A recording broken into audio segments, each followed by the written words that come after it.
Olá pessoal, nesse vídeo eu vou falar para vocês sobre disjuntor motor. Tenho dois modelos aqui de disjuntor motor.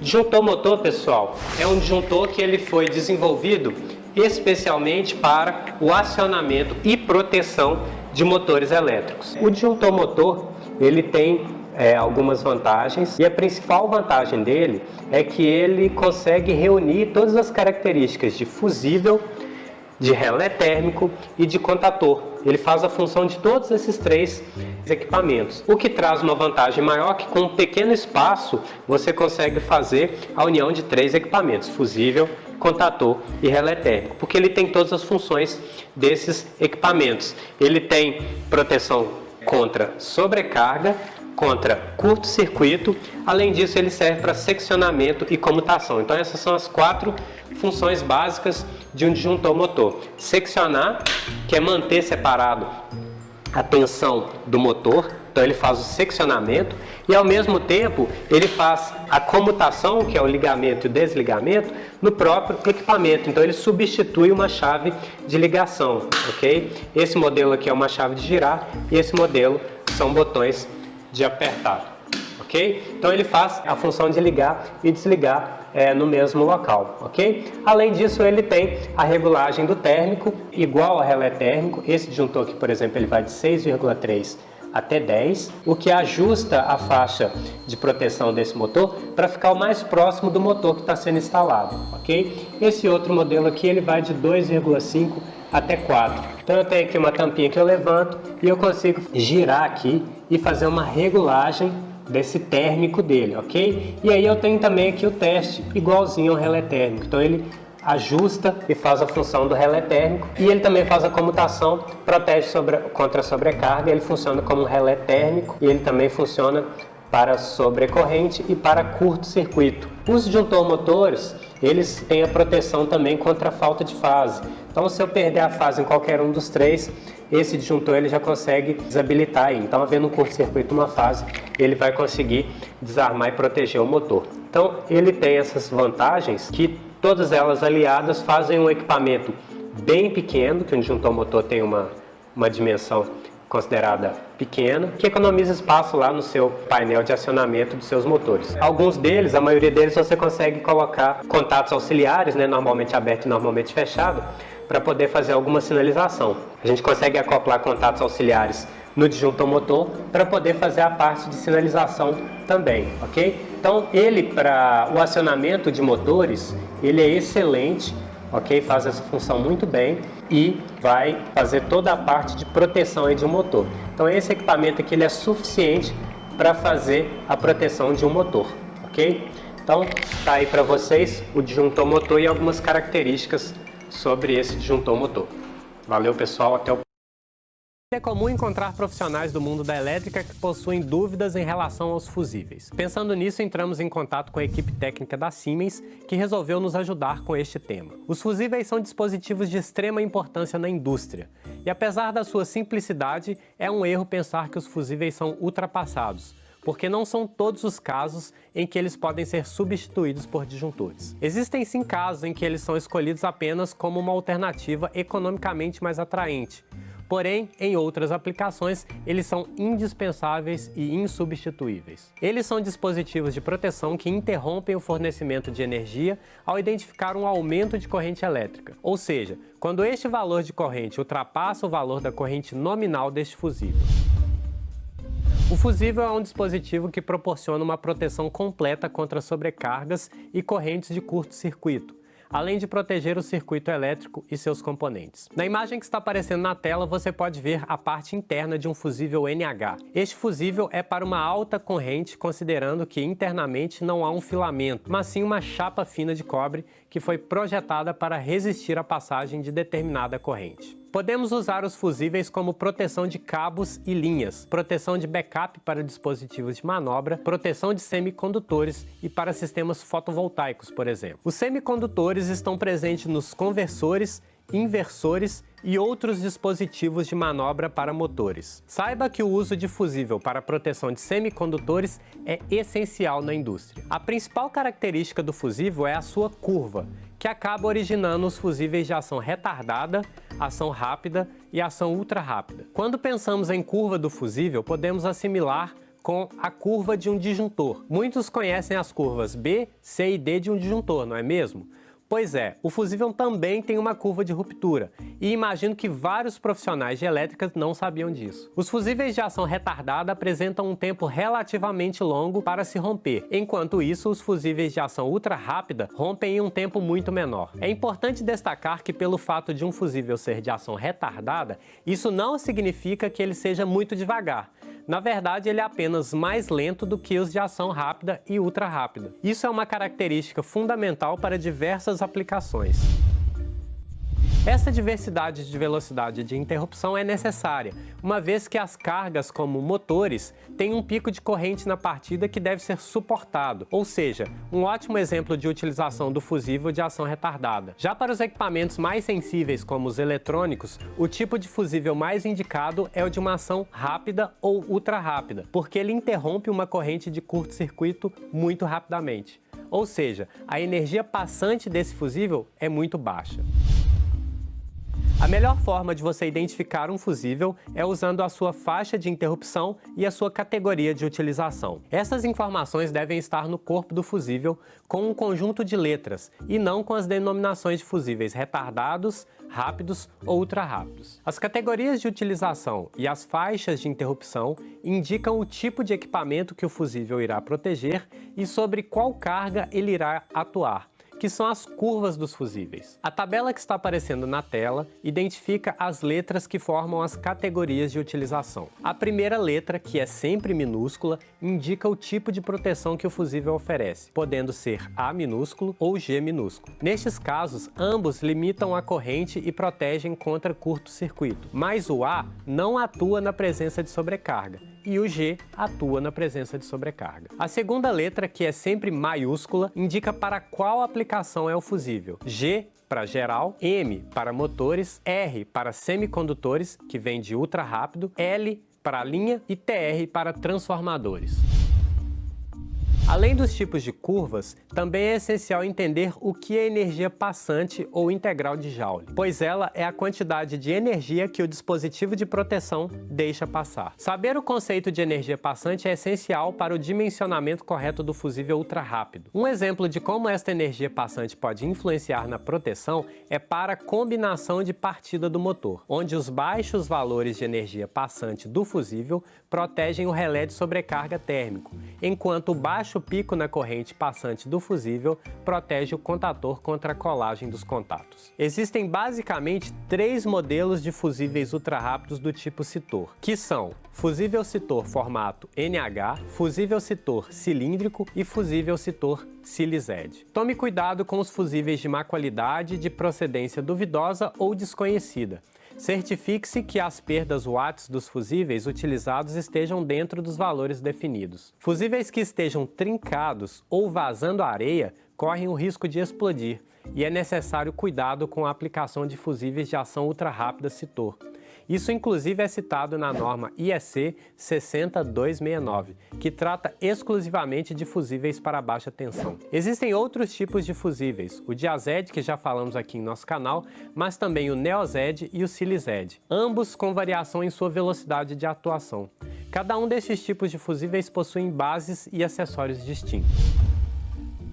Os fusíveis podem ser instalados em bases de acordo com o tipo de fusível ou mesmo em barras diretas para fixação. Os fusíveis ainda podem ser instalados em bases seccionadoras, que também são chamadas e conhecidas como chaves seccionadoras de fusíveis. Neste tipo de fixação, 3 fusíveis são encaixados em uma tampa plástica que proporciona a retirada e colocação dos 3 fusíveis ao mesmo tempo. Ela é usada como uma espécie de chave liga e desliga, que ao mesmo tempo é um dispositivo de proteção. Para fazer a escolha ideal de um fusível, é necessário analisar 3 critérios. Qual será a corrente nominal e tensão do fusível, o que deve ser protegido e contra o que, além de verificar os valores de energia passante. Sempre que for fazer a proteção de um semicondutor, você deve verificar as informações tabeladas dos fabricantes antes de dimensionar um fusível Citor. Isso é importante, porque muitos equipamentos semicondutores já têm seu fusível adequado dimensionado e ensaiado, como por exemplo a Siemens.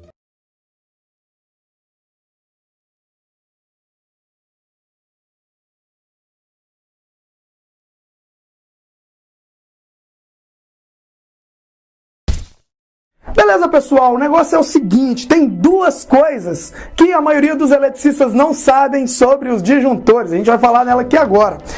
Qualquer eletricista sabe instalar um carinha desse aqui. Liga o fio embaixo, sai o fio em cima, liga o fio em cima, sai embaixo. Então não tem problema, tá? Qualquer um sabe. Agora, poucos eletricistas sabem sobre o funcionamento desse cara aqui, como dimensioná-lo corretamente. É isso que a gente vai tratar agora. Um grande diferencial para a carreira de vocês aí, para a profissão de vocês, é saber sobre disjuntores e também sobre como é o funcionamento da maioria dos dispositivos elétricos. É a dica que a gente deixa para vocês. Agora, dimensionar um disjuntor é muito mais do que saber a corrente do circuito, tá? Não é só você saber a corrente do circuito que é para dimensionar um disjuntor. Você precisa saber qual é a carga instalada. Isso mesmo, qual é a carga instalada? Vai ser um motor, vai ser um chuveiro, vai ser uma tomada? Você precisa saber disso. Precisa saber também sobre a queda de tensão, aquecimento no condutor, método de instalação, dentre outros assuntos que a gente já ensinou para vocês na nossa aula de dimensionamento, tá? E dentro das nossas 2 dicas de hoje, o primeiro detalhe é: a alimentação dos disjuntores é feita por cima ou por baixo. Isso mesmo, me perguntaram aí na internet, aí nos comentários, que André, mas você colocou a alimentação de disjuntor por baixo e saiu com a carga por cima? Isso não pode. Falei, claro que pode. E eu vou provar para vocês. Olha, as normas que autorizam isso são NBREC 60898 e NBREC 60947. Isso mesmo. Essas normas regulamentam sobre a fabricação de disjuntores de uso comum, que é para residência e os comércios, tá? E essas normas dizem o seguinte: esses disjuntores não têm polaridade. Se eles não têm polaridade, eles podem ser alimentados tanto por cima quanto por baixo. Então não tem problema, depende do que você quer instalar no seu quadro. Se quiser alimentar ele por baixo ou por cima, ele vai funcionar da mesma forma, tanto para curto-circuito quanto para sobrecarga, tá? Qual que é o segundo detalhe de hoje? Segundo detalhe, o que são curvas dos disjuntores? Isso mesmo, curva. Os disjuntores são divididos em 3 curvas, B, C e D. E para que servem essas curvas? Ó, tá aqui atrás, ó. Curva B, a corrente de disparo, ou seja, o disparo magnético, é de 3 a 5 vezes a corrente do circuito. Então, se eu tenho um disjuntor de 20 amperes, ele vai disparar para um curto acima de 60 amperes até 100 amperes ele dispara, tá? E esse tipo de curva B, eles são para cargas resistivas. Isso mesmo, cargas resistivas. O que são cargas resistivas? Chuveiro, tomada de uso geral, entre outros. Então, curva B tem que ser utilizado para esse esquema de ligação aqui, legal? E o curva C, ó, curva C, ele tem um disparo de 5 a 10 vezes a corrente do circuito. Isso mesmo, ele sobe o disparo de curto-circuito. Ele é utilizado para cargas indutivas, ou seja, circuitos de iluminação em geral e alguns motores pequenos, tá? E o disjuntor de curva D aqui, ó, o disparo magnético dele é de 10 a 20 vezes a corrente do disjuntor, do circuito. Esse aqui são usados para grandes motores. Por que ele tem um curto-circuito, ele tem uma corrente de curto tão grande assim? Porque os motores eles precisam de mais corrente na hora que estão sendo ligados. Então o disjuntor, curva D, ele vai ter uma curva de disparo muito maior, tá? E uma dúvida comum também, por que não existe curva A? Não tem B, C e D? Por que não existe a curva A?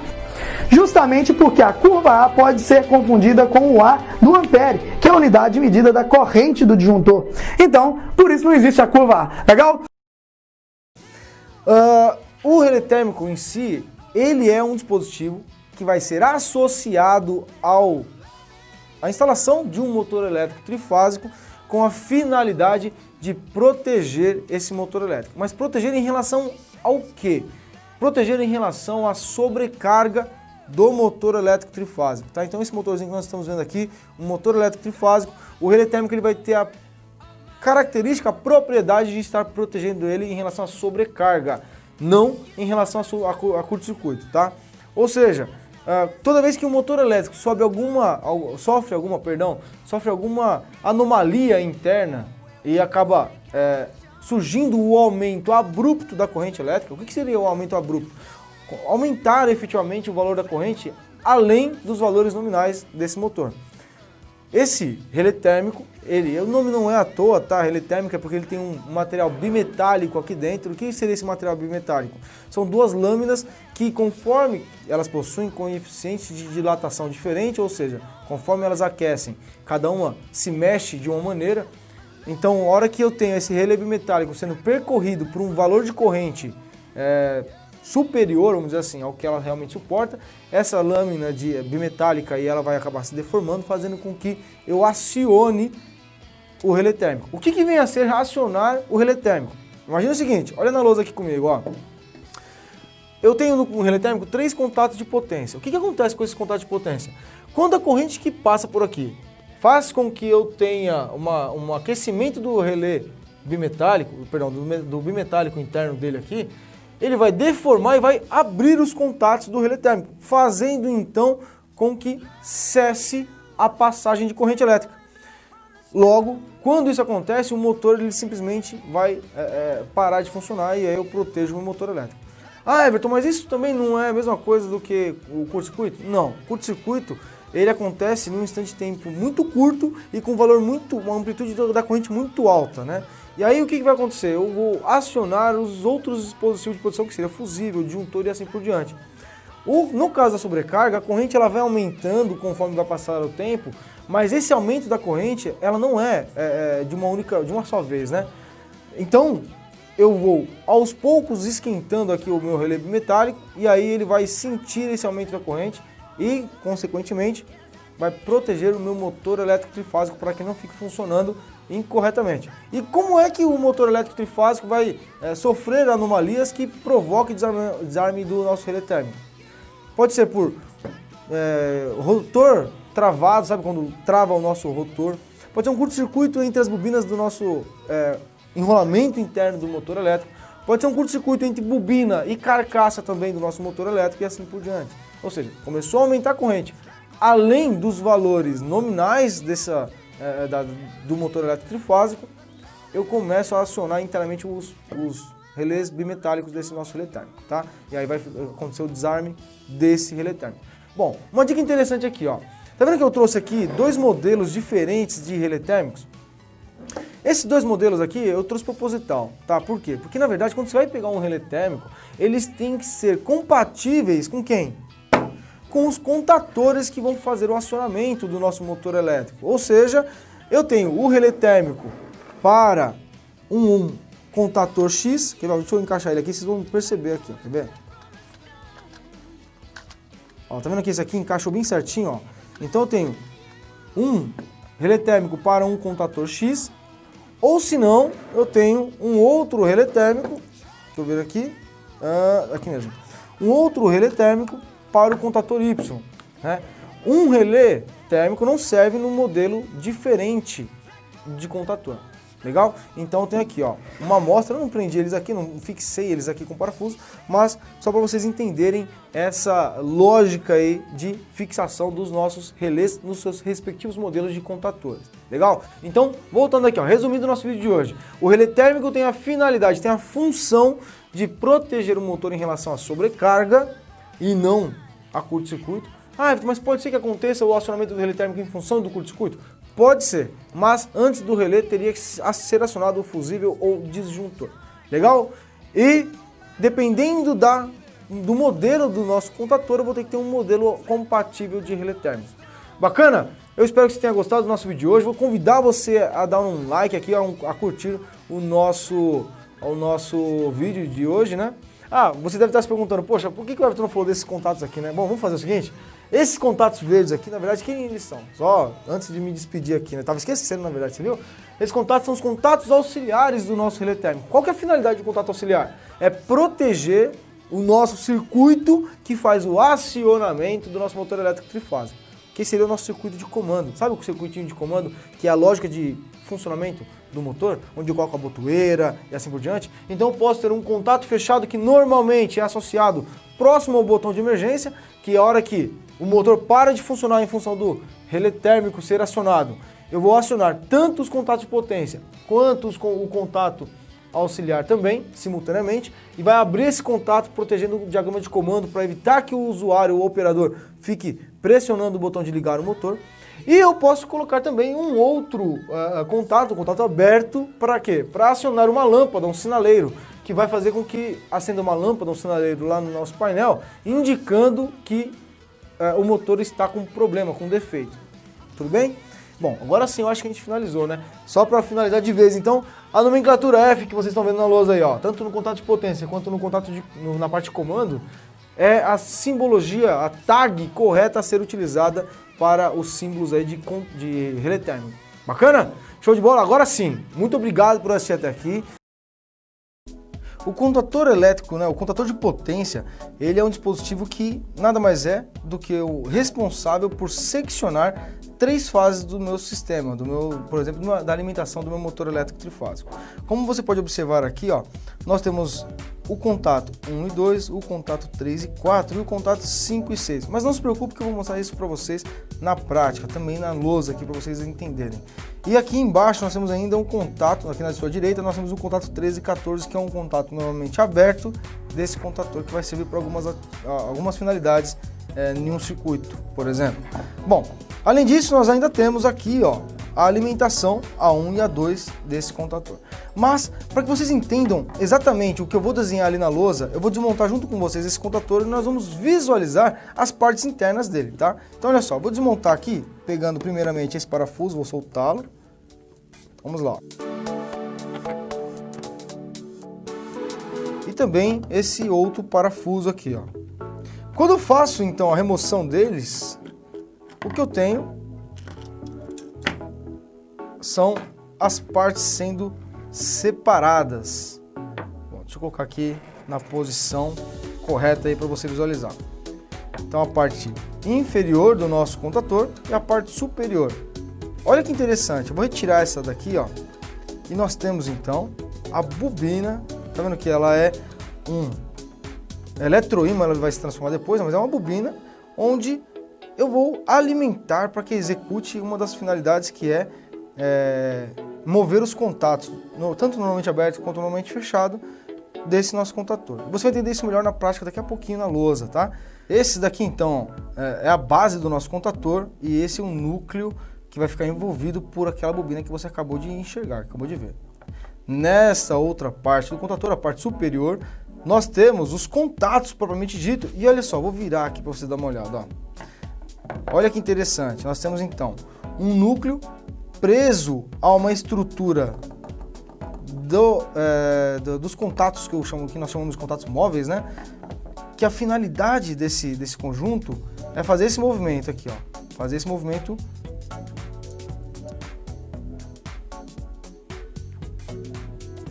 para executar a abertura e fechamento dos contatos. Eu não sei se eu vou conseguir mostrar para você na filmagem aqui, mas aqui dentro tem o contato, vocês estão vendo aí, parece um contato de cobre, né? E quando eu realizo o movimento aqui, ó, tá vendo que os contatos eles estão encostando ou abrindo, ó, ou desencostando, vamos dizer assim. Esse é o ato de abrir e fechar os contatos do contator. Bom, talvez não esteja ficando tão claro aqui olhando para ele como que ele funciona efetivamente. Então vamos fazer o seguinte, vem aqui na lousa comigo, eu vou desenhar isso aqui uma maneira simples e didática para você entender. Vem comigo na lousa então. Bom, então como eu disse anteriormente aqui na parte física, né, na prática mesmo do nosso contator, nós temos algumas partes. Vamos desenhar aqui na lousa para você entender mais ou menos como funciona isso. Depois eu vou associando cada uma das partes com o nosso desenho. Olha só, eu vou desenhar aqui na lousa e vou acelerar o vídeo rapidinho aqui para você não perder tempo vendo eu desenhar, ficar de costas para você. Mas rapidinho eu acabo de desenhar, quer ver?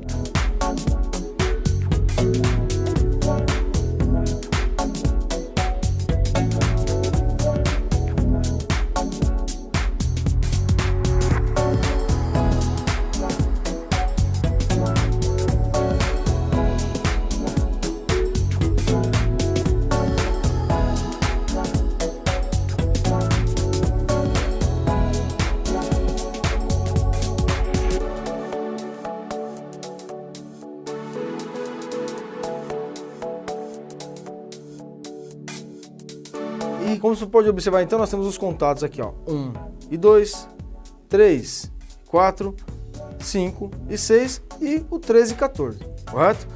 Então, nós temos aqui os contatos que são presos na estrutura cinza, que são fixos, que nada mais são do que, voltando aqui na lousa, ó, o que eu desenhei em roxo é a parte que fica na estrutura fixa, ou seja, na cinza do nosso contator.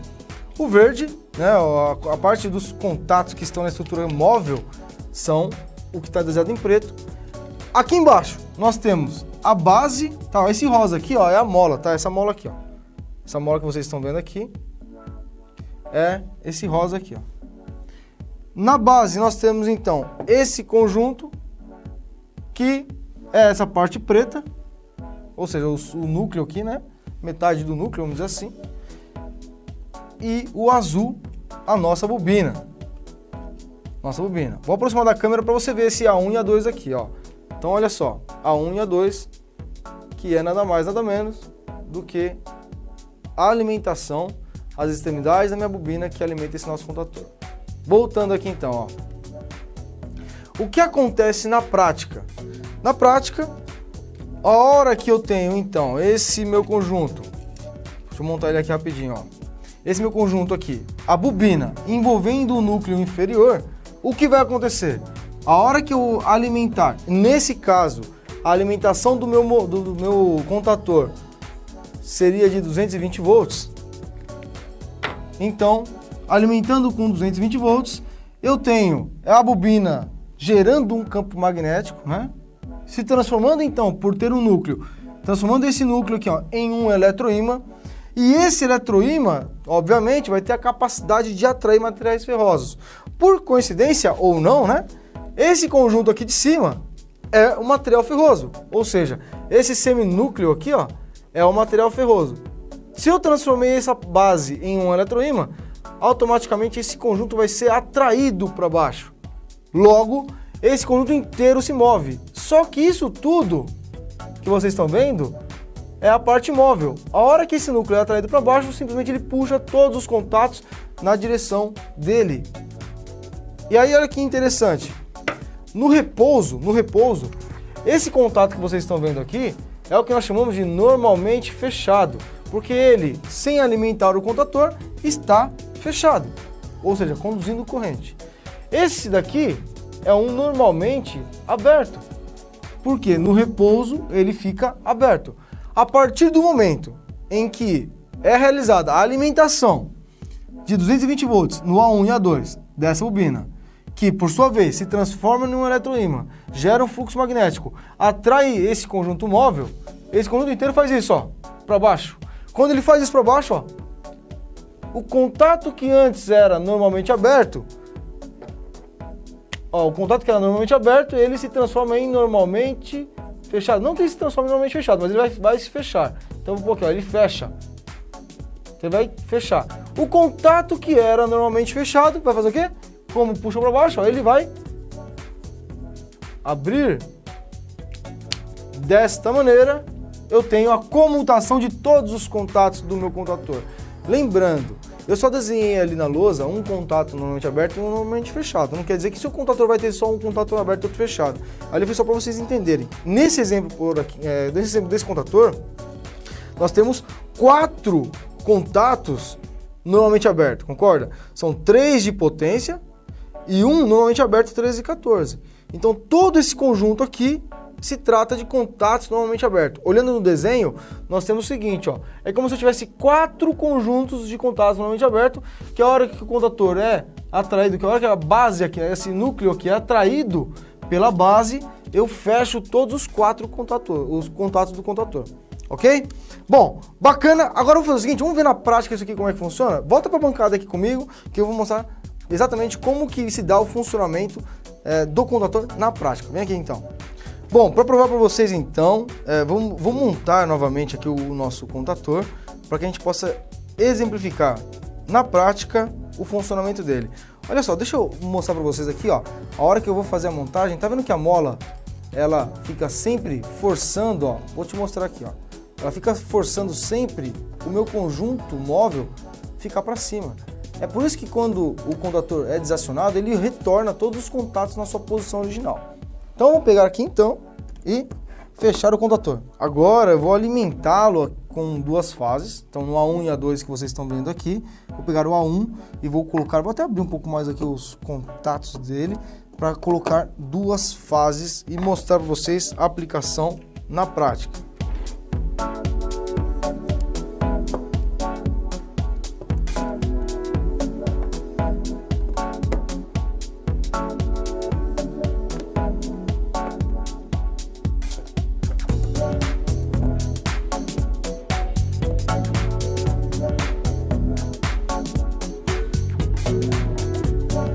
Bacana, temos então o nosso contator com os dois cabos em A1 e A2 conectados, né? E vou fazer então a alimentação deles aqui na minha fonte de alimentação. Vou pegar aqui duas fases. No momento em que eu fizer o acionamento da alimentação, a alimentação agora está desligada. A hora que eu fizer o acionamento da alimentação, o que vai acontecer? Vamos voltar aqui na lousa rapidinho, é 1 segundo, olha só.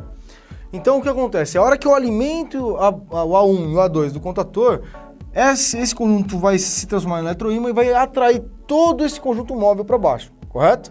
Vamos ver na prática isso acontecendo? Vem aqui comigo então. A hora que eu tiver então o acionamento do meu sistema de alimentação, esse conjunto inteiro vai abaixar. Até 3 e no 3 eu vou acionar a alimentação. Então vamos lá. 1, 2, 3. De novo, hein? Agora sem a contagem para vocês ouvirem todo o acionamento, ó.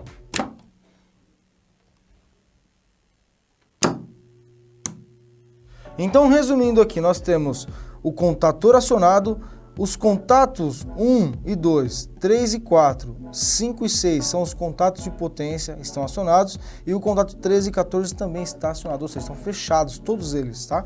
Nós temos então o 2, o 4 e o 6, a saída dos contatos de potência, que seriam, nesse caso, a condução do sistema trifásico para alimentar um motor, por exemplo. Óbvio que o 1, 2 e 3, então, seria a entrada da fase 1, 2 e 3 e a saída, as fases do nosso, do que alimentaria o nosso motor elétrico trifásico.